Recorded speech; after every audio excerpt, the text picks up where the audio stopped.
com essa aula. E vou te deixar o espaço agora é todo seu para você se apresentar aqui para os nossos colegas e iniciar a sua aula. Muito obrigada. Perfeito, Michele, eu que agradeço o convite, né, para mim, para eu poder falar um pouquinho de balão.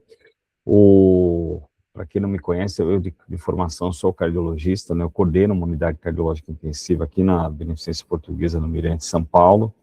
Trabalho dentro da hemodinâmica aqui do INCOR, não sou hemodinamicista, sou clínico da hemodinâmica, e coordeno o transplante do HFOR também, né, então mexo muito com doente crítico, então por isso que a gente mexe muito com o suporte circulatório. E o balão intra-aórtico, uma coisa que talvez a gente mais tenha a mão de usar até hoje, né, desde sempre a gente usou, e até poucos anos atrás, na SOCESP, acho que foi onde você me conheceu com isso, né, Michele, que é fazer eu coordenava o hands-on de balão intra-aórtico. Hoje em dia não tem mais esse hands-on, acho que ficou por um bom tempo, acho que pelo menos uns 6, 7 anos direto. Depois, hoje não tem mais hands-on de balão, mas era um hands-on que a gente fazia que o pessoal gostava bastante, né, porque além de dar aula, a gente levava simulador, mostrava o aparelho, o console, as coisas, então, realmente, o pessoal gostava muito de participar. E aí, o que é importante a gente falar do balão, né? Primeiro, aquela história que nos últimos anos, o balão, ele sofreu aí ataques à sua moralidade, né? Quando o pessoal começou a ver o resultado da ABP Shock Trial 1 e 2, em que, quando aplicaram o balão intra-aórtico de rotina em choque cardiogênico pós-infarto, não mostrou diferença de mortalidade. E aí, as próprias diretrizes de coronariopatia aguda regrediram a questão das indicações, então houve uma mudança de planejamento aí. Mas algumas coisas são importantes ressaltar, né? Primeiro que a gente fala, o balão não mostrou diferença de mortalidade, até hoje a ECMO não mostrou também, né? Então, esse é uma ressalva importante. Segundo é que, quando a gente vê o EBP Shock Trial 2, por exemplo, a média dos doentes de entrada era alta, os doentes chegavam para reperfusão com 45 minutos de quadro, coisa que a gente não vê no nosso dia a dia no Brasil, né? A gente vê uma realidade muito diferente. E acho que o recado que ficou é a questão de que individualizar, né? Então, de rotina, não, mas não quer dizer que você não possa usar. E lembrem-se que isso é a questão do infarto, mas na insuficiência cardíaca, no doente esperando o transplante, nessas situações, o balão continua sendo um meio absolutamente favorável para a utilização, pela facilidade, pela manipulação e pela disponibilidade que a gente tem no nosso dia a dia, né? Então, quando que a gente tem usado muito ainda entre o balão intra-aórtico, né, na questão da síndrome coronariana aguda ainda se usa bastante no mundo inteiro, né, então não de rotina, mas casos selecionados, lembrando que colocar o balão não significa que você não possa evoluir para ECMO depois, né, choque cardiogênico de uma maneira geral, e a gente usa em alguns casos, né, para suporte de procedimentos de alta complexidade percutânea, a gente acaba colocando sim. Quais são as duas principais contraindicações do balão, né, que você não pode esquecer de jeito nenhum? A insuficiência aórtica é importante porque na hora que ele insuflar, ele vai regurgitar tudo para dentro do ventrículo, porque a válvula está insuficiente, né, ele vai insuflar na diástole, e o doente choca ou entra em edema agudo, então não pode. E quando você conhece o aneurisma de aorta do doente, sabe que ele tem um aneurisma de aorta abdominal. Por quê?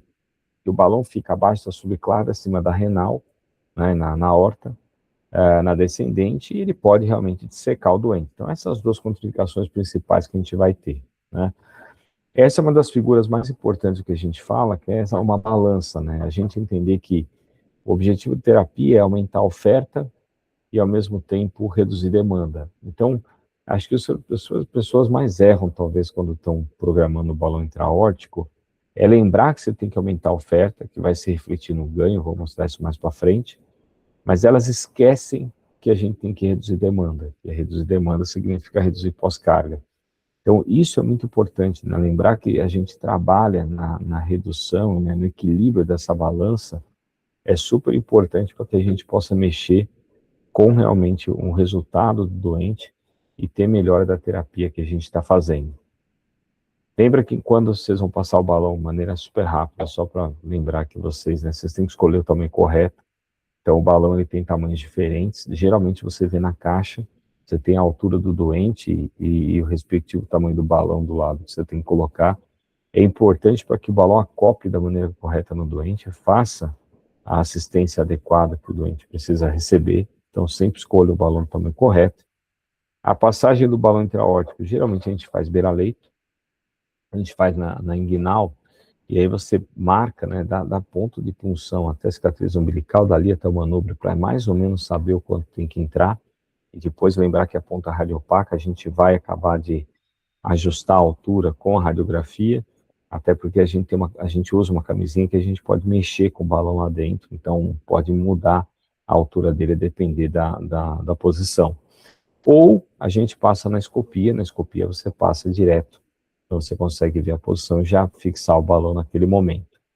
Esses aqui são exemplos, né, da ponta radiopaca do balão, então mostrando uma posição correta, que ele está na carina, né, exatamente segundo o espaço intercostal, que é onde tem que ficar o balão mesmo, e aqui um balão posicionado absolutamente superior, né, então errado em relação àquilo que a gente gostaria de colocar. O balão tem que ser reposicionado, tem que puxar, tem que tracionar e acertar o posicionamento dele, né. O console do balão, a gente vai mostrar depois um pouquinho a tela, mas acho que todo mundo já conhece. E as conexões são super simples, né? A gente tem uma via que é uma PAI comum, que fica pressurizada. É importante que a pressurização esteja sempre efetiva, e volta e meia a gente lavando o sistema. Por quê? Porque o lume é muito fino, e se esse lume trombosar, a gente muitas vezes já perde o balão, perde toda a monitorização hemodinâmica que o doente tem, tá? Então, manter isso sempre bem pressurizado, sempre lavando para não ter obstrução da via. E a outra conexão é a conexão do gasélio, que é o que vai fazer a inflação do balão. Então, basicamente, é um catéter com uma pressão invasiva, e a outra via é a via da inflação do balão em si. É só o que a gente vai ter aí de conexão adicional, né? Lembrar que é um doente que tem que ficar parado, né? Então, existem possibilidades de passar subclave em centro cirúrgico, mas não é rotina. Eu posso inclinar até ali uns 30, 40 graus, é o que dá para fazer com ele, mas perna sempre estendida. Isso é uma grande limitação do balão, lógico, ainda mais para um doente que fica, às vezes, meses com o balão, esperando, por exemplo, um órgão, mas é o que a gente pode fazer aí pelo doente para provavelmente melhorar a assistência dele durante esse período, né? Vamos para a parte mais importante da aula, né? Que é falar da programação, de curva, de problemas, que eu acho que é isso que dá a grande questão de todos, né? Acho que o grande ponto não é a gente passar o balão, mas é a gente programar o balão. O que eu vejo aqui em grandes hospitais em São Paulo, e pacientes meus que estão com balão intraórtico, é que eu passo de manhã, eu programo o balão do doente, eu deixo ajustado e eu falo com o plantonista. Eu tenho certeza que no outro dia de manhã eu passo, o balão está exatamente igual ao que eu deixei. E por que isso acontece? Porque a maior parte das pessoas não sabe programar balão, né? Então elas não querem mexer no balão, porque não entendem a questão de curva do balão. E se você falou que você regulou, ninguém vai encostar naquilo ali, né? Muitas vezes eu passo de manhã, eu quero ver o balão como está à tarde, eu ligo para o plantonista, boto no vídeo, aí peço para ele botar na tela, a gente regula junto, porque a pessoa realmente ela tem a dificuldade de mexer. E é nesse ponto que é o mais importante, né? Aonde que o balão entra, né, e aonde ele faz a assistência dele? O balão ele faz um mecanismo de contrapulsação. A contrapulsação significa que durante a sístole ele desinsufla.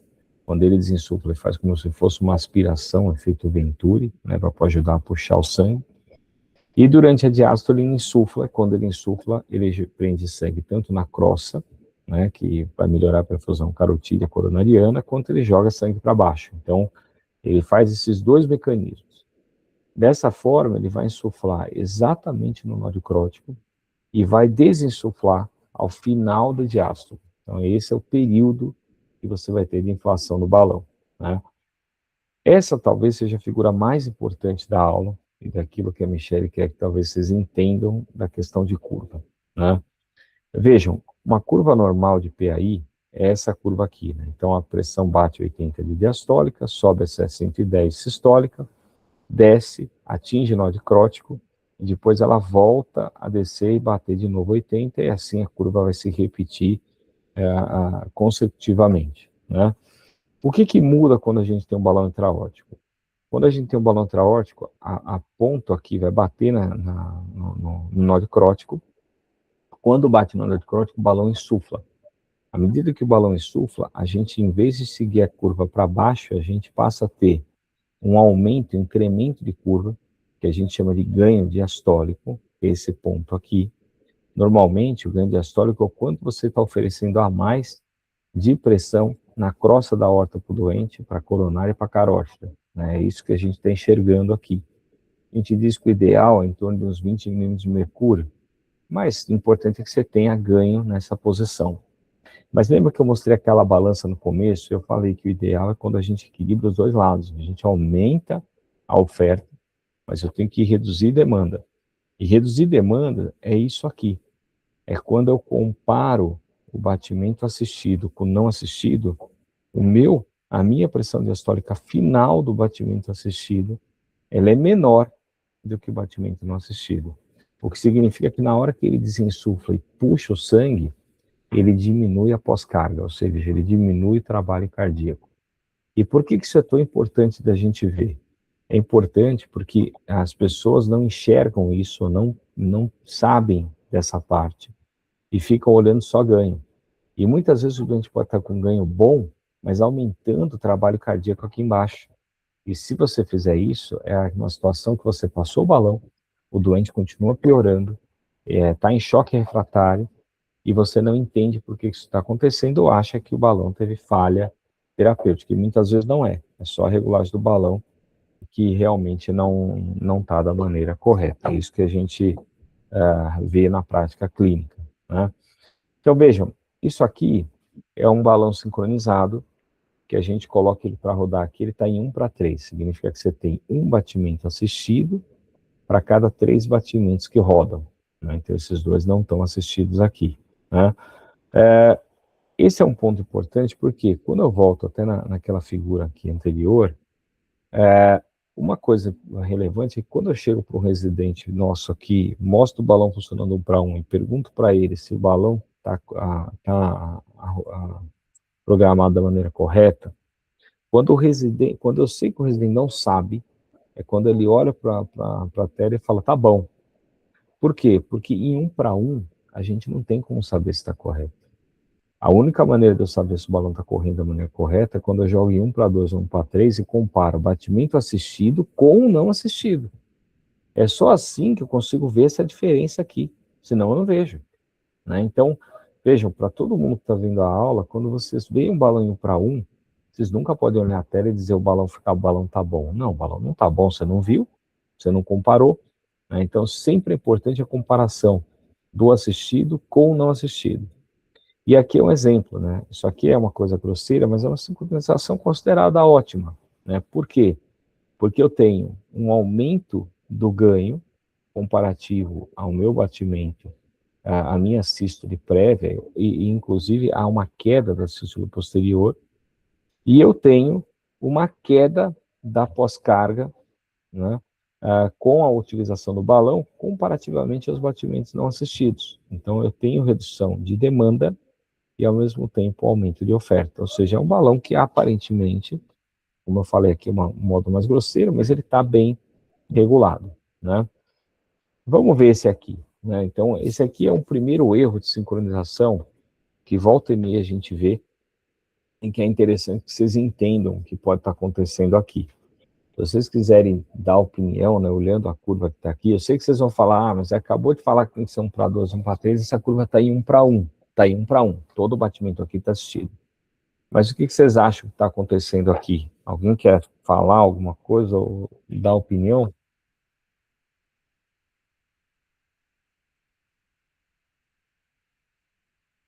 E aí? O pessoal está um pouco tímido aqui, Alexandre. Eu sei, mas pode falar, não tem problema nenhum.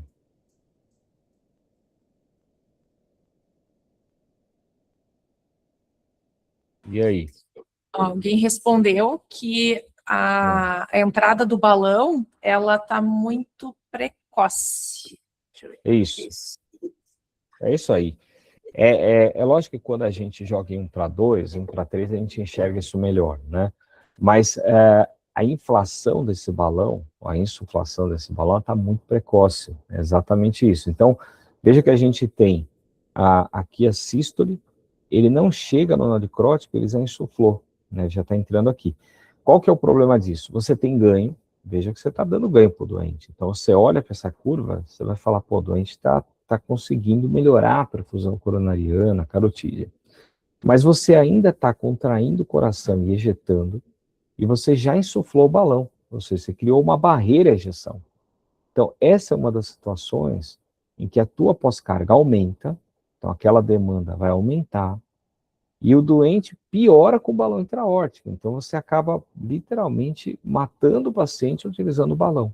Né? Então, se você não regular isso aqui, não ajustar, o doente vai piorar a hemodinâmica, vai subir lactato, vai subir droga, ele vai piorar.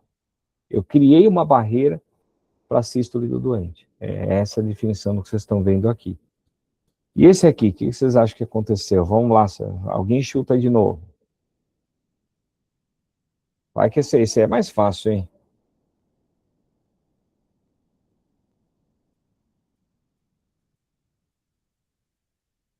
E aí?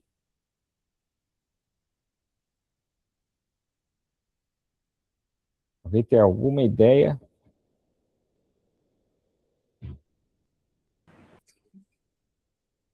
Ah, alguém falou aqui, Alexandre, insuflação tardia. Insuflação tardia. O, é exatamente isso, né? O que a gente tem aqui é um balão que ele faz, aqui você tem a curva da sístole, bate no adicrótico, espera um período de diástole e depois ele entra, né? Veja, esse tipo de situação você não compete o balão com o doente, então você não piora a hemodinâmica do doente com isso, tá? Mas, por outro lado, você poderia assistir a diástole inteira, você está assistindo só a fase final, então você está dando uma assistência subótima para o doente aqui. E esse? Vamos ver se mais alguém fala aí, Michele.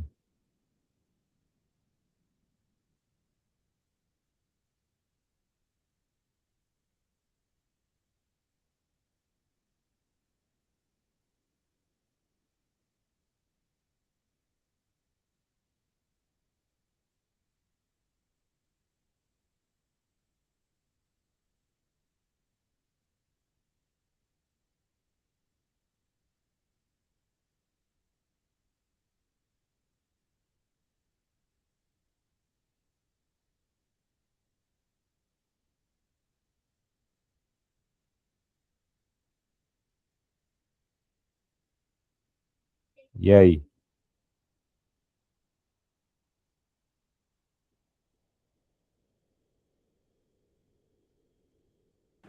Alguém falou em desinsuflação tardia. Desinsuflação tardia? Ó, essa aqui, na verdade, é uma desinsuflação precoce. Por quê? Né?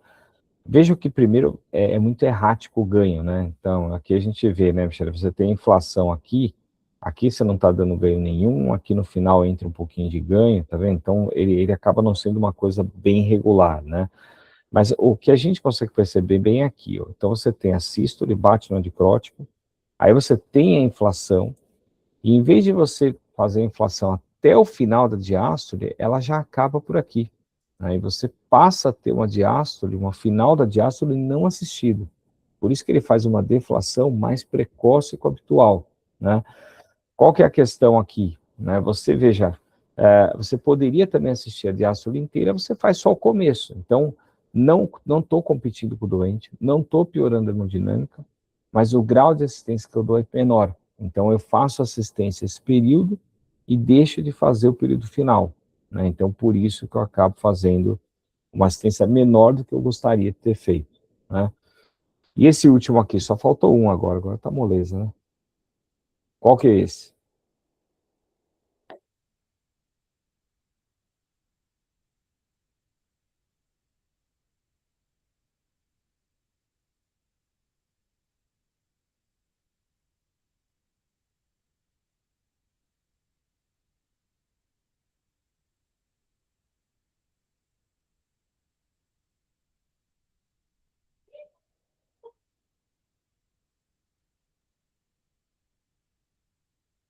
E aí?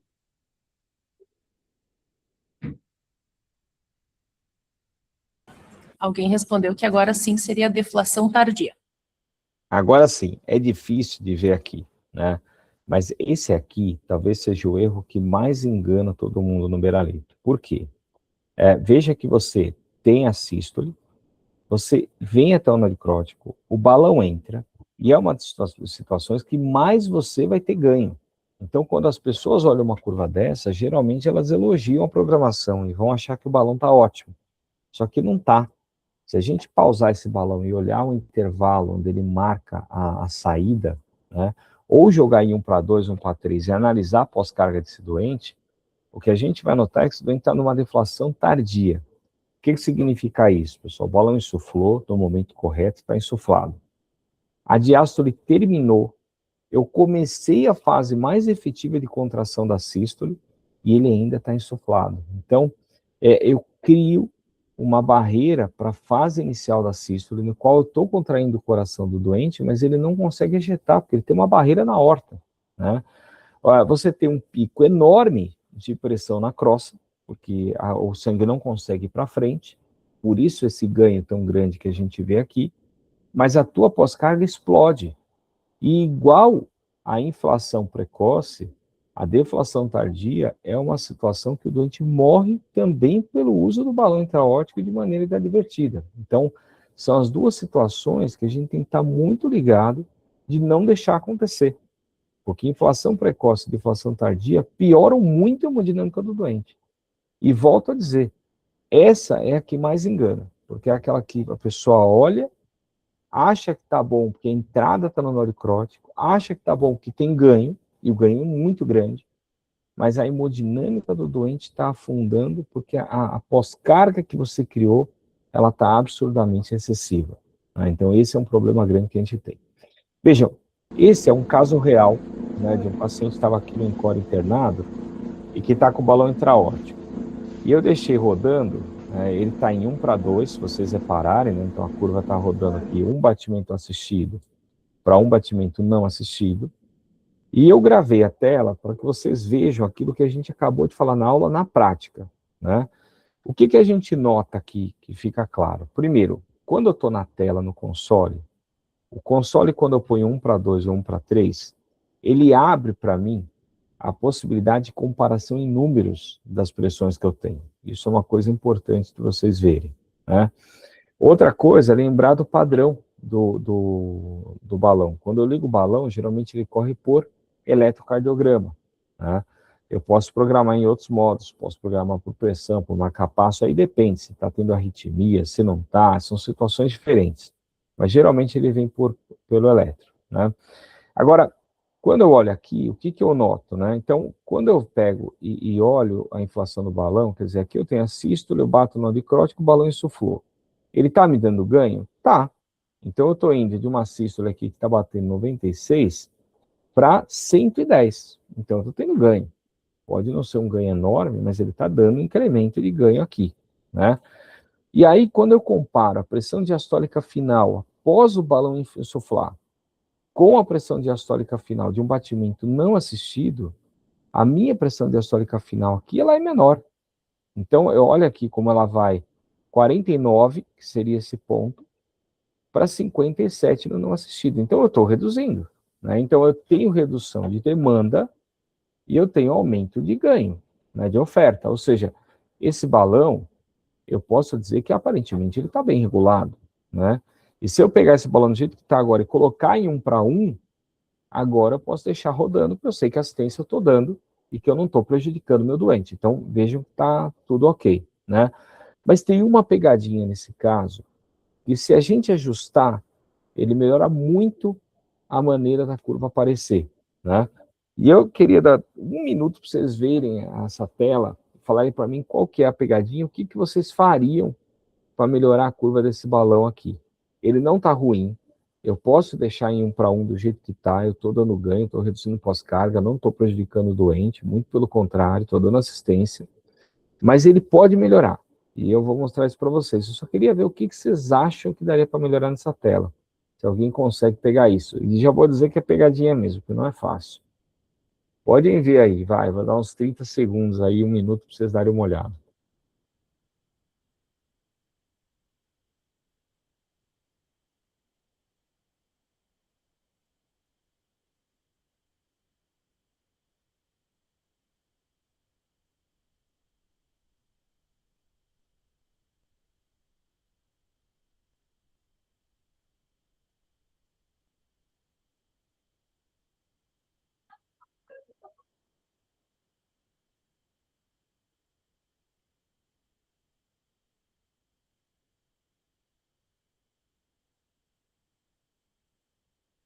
Vamos lá.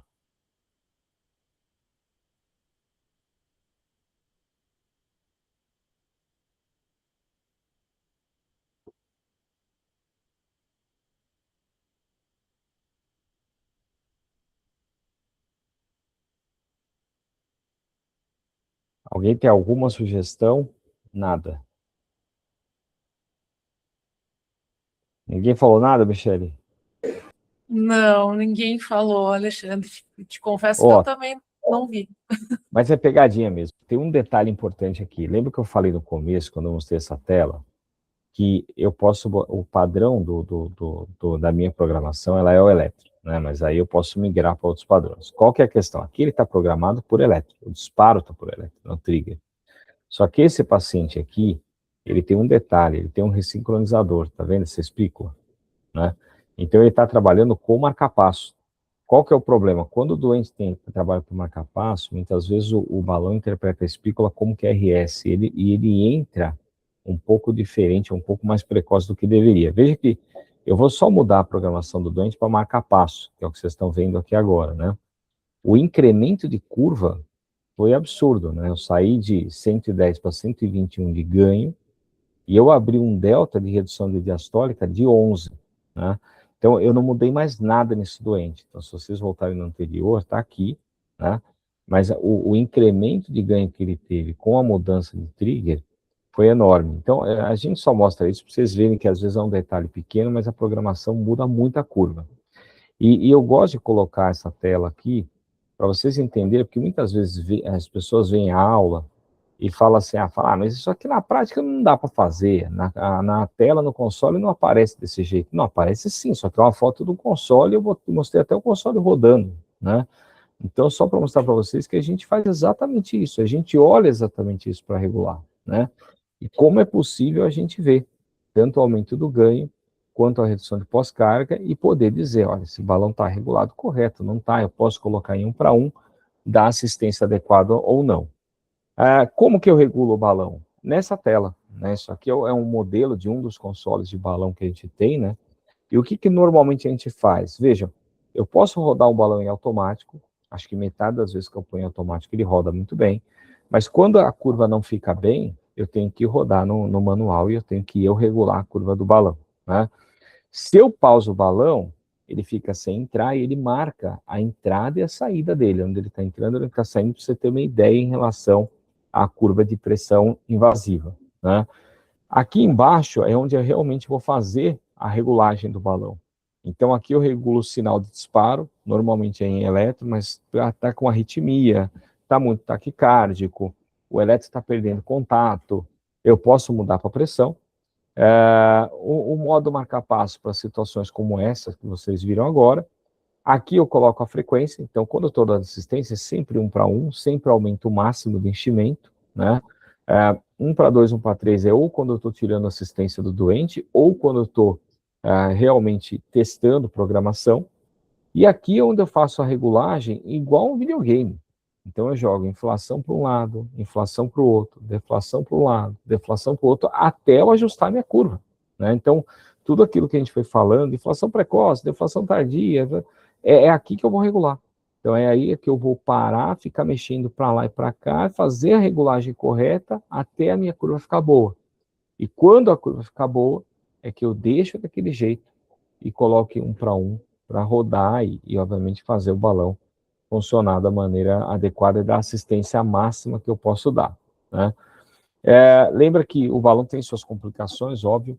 Você pode ter isquemia de membro, por isso que todo console do balão vem com dopplerzinho, que todo dia você vai avaliando o pulso pedioso, tibial, e avalia o membro distal, né? Sangramento e principalmente infecção, são as coisas que geralmente a gente pode ver associado ao balão, né? Como é que a gente desmama balão? Isso é muito variável, vai de serviço para serviço, de cada um, doente para doente, cada um tem uma maneira diferente de mexer. Normalmente, quando o doente está numa assistência full, ele vai melhorando a parte clínica, vai melhorando a parte de bomba, e normalmente o que a gente faz é primeiro reduzir um pouquinho a dobutamina dele, até para você ter uma margem, caso ele sinta o desmame, você poder subir e tentar continuar o desmame do balão. E aí a gente começa a regredir o balão, joga 1 para 2, você vai dando metade da assistência, então cada 2 batimentos, um assiste. A gente mantém 3 a 4, às vezes 6, às vezes 12 horas, coleta gaso, revê macro e microhemodinâmica. Se o doente estiver bem, vai 1 para 3, né? Quando você entra em 1 para 3 ou 1 para 4, você praticamente não dá mais assistência para o doente, ele só está meio que ciclando para poder não trombosar. E aí você deixa daquele jeito também mais algumas horas, vê micro, vê macro, vê como o doente está, até o momento que você olhar e falar, olha, ele está há tanto tempo em 1 para 3, 1 para 4, não sentiu absolutamente nada, eu posso sacar o balão, né? E aí é o momento que a gente vai para a retirada. Quando você vai retirar o balão ele insuflou lá dentro, ele não sai mais pelo introdutor, não tem como tirar por dentro do introdutor, então não é para ficar forçando. Você vai desinsuflar ele todo com o seringão, né? Desliga, desinsufla ele todo. Você vai puxar ele até ele encostar no introdutor. Na hora que ele encostar no introdutor femoral, você tira toda a peça junto. Então sai o introdutor e sai o balão junto, o catéter junto, né? E depois você comprime, igual comprime um catéter aí, um introdutor arterial da hemodinâmica, quando o doente faz um CAT femoral, para fazer, obviamente, compressão, depois colocar o compressivo local. Então, basicamente é isso. Bom, o que eu queria comentar, Michele, acho que era isso aí, acho que era por isso que eu falei que o foco da aula é principalmente a questão da programação, né, que acho que é o dado mais importante aí para todos. E aí ficar aberto aí, para vocês tirarem dúvida, poder comentar e poder falar com vocês também. Acho que mais ou menos a ideia aí. Perfeito, Alexandre, muito obrigada, foi excelente, assim, uma aula bem, praticamente quase prática, né, de situações para a gente cuidar no nosso dia a dia, quando tem paciente com balão na beira de leito, né, e eu achei bem interessante os problemas de trigger ali do balão, que tu destacou que talvez os mais graves, né, sejam a inflação precoce do balão e a de inflação tardia, porque aí você está comprometendo justamente a ejeção ventricular, né, e aí o balão perde justamente o seu papel principal, né, de redução ali de pós-carga. Então, achei bem interessante que tu destacou isso, que a gente precisa estar atento a essas, entre aspas, assincronias, né, tanto quanto a gente olha na ventilação mecânica, no balão tem também a sua super importância, né. Perfeito. E uma questão que eu ia te perguntar, Alexandre, em relação a também uma dúvida bem de dia a dia, né? A gente utiliza, claro, tem a linha de pressão arterial do balão, mas há uma obrigatoriedade de que também eu tenha monitorização invasiva de pressão no monitor multiparamétrico também desse paciente? Não. Na verdade, você pode usar só quando o doente fica com balão, eu, sinceramente, nem gosto de passar a PAI periférica no doente, porque a enfermagem se confunde toda, não sabe nem qual vai olhar, né? E aí, você perde parâmetros de PA média, de tudo. Então, é melhor usar a do balão. Eu sempre mostro para eles, falar, isso aí é para usar a do balão, a PA média é essa, é aqui que vocês têm que olhar, ponto. Porque senão fica completamente perdido isso, né? Então, acho que não vai bem.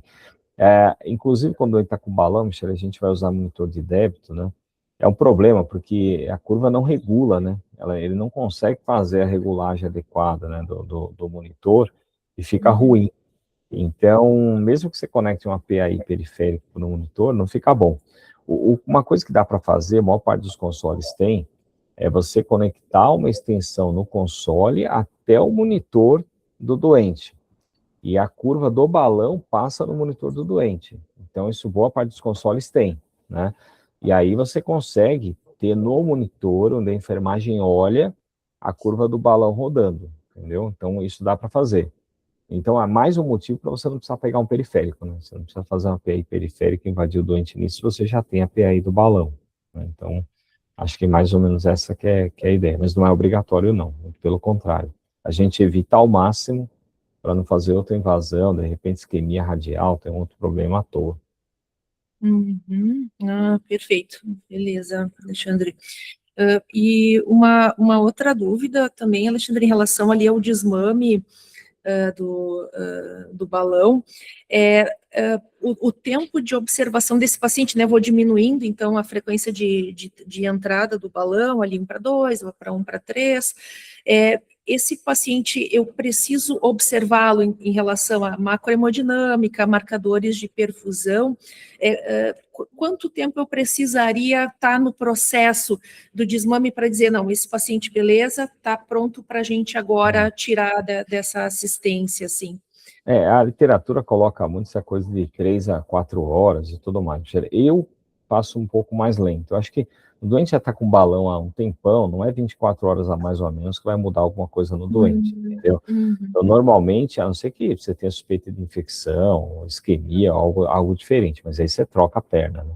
No meu ponto de vista, eu sempre vou de 6 a 12 horas, né? Então, eu reduzo para 2, 6 a 12 horas de observação. Então, reduzir, por exemplo, de manhã, eu vou observar até o final da tarde, coleta gaso, rever minha macrohemodinâmica, ver se está tudo bem. Aí eu mudo, por exemplo, no final da tarde, eu coleto o gaso à noite, rever o doente à noite, ver o doente no outro dia de manhã, e aí no outro dia de manhã, por exemplo, eu vejo o doente está bem, eu falo, vamos sacar esse balão. Pronto, então, o desmame todo correu mais ou menos em 24 horas, essa que é a ideia. Então, eu costumo ser um pouco mais conservador.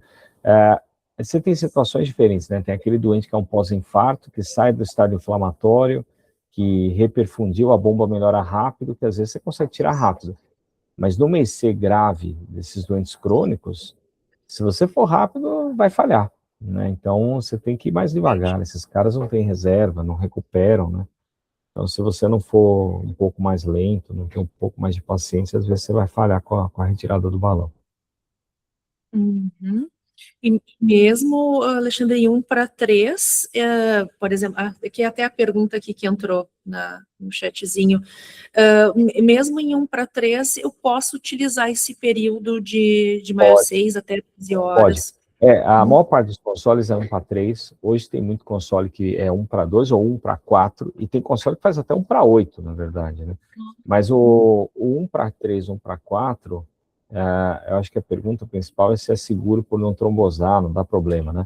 Mas ele não acontece nada. 1 para 3, 1 para 4 é seguro, quer dizer, ele não está praticamente dando assistência nenhuma, mas ele não vai trombosar, porque ele está mexendo lá dentro. Então, pode ficar esse período tranquilo, não tem problema nenhum, não. E não precisa anticoagular, nada disso. Anticoagulação é indicação clínica do doente, não ligada ao balão, né? Era uma coisa que antigamente a gente tinha dúvida, muito serviço fazia, né? Mas não é uma situação obrigatória. Mas não é mais a prática. O desmame, ele é mais lento do que, por exemplo, uma ECMO, né? A retirada, que em 1 hora tu decide ali, né? A retirada de assistência ou não, né? O balão tem uma outra lógica, né? Uma outra forma de agir. Perfeito.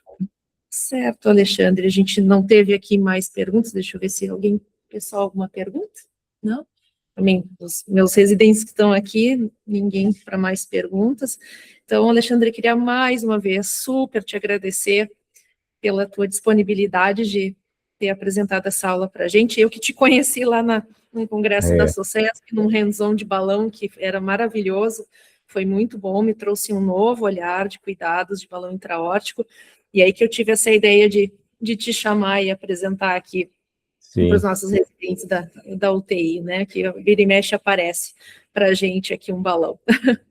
Não, perfeito, eu que agradeço, Michele, obrigado pelo convite, se vocês precisarem, a gente sempre está à disposição, né, essa aula eu sempre dou para os residentes da cardio aqui também, então tenho ela pronta, né, então precisou, vocês avisam, com o maior prazer, e obrigado pelo convite mesmo. Nós que agradecemos aqui, Alexandre. Então, muito obrigada a todos que participaram. Um bom dia e uma boa semana para ti, Alexandre. Muito obrigada. Bom dia, boa semana para todos aí. Grande abraço. Até mais. Tchau, tchau. Tchau.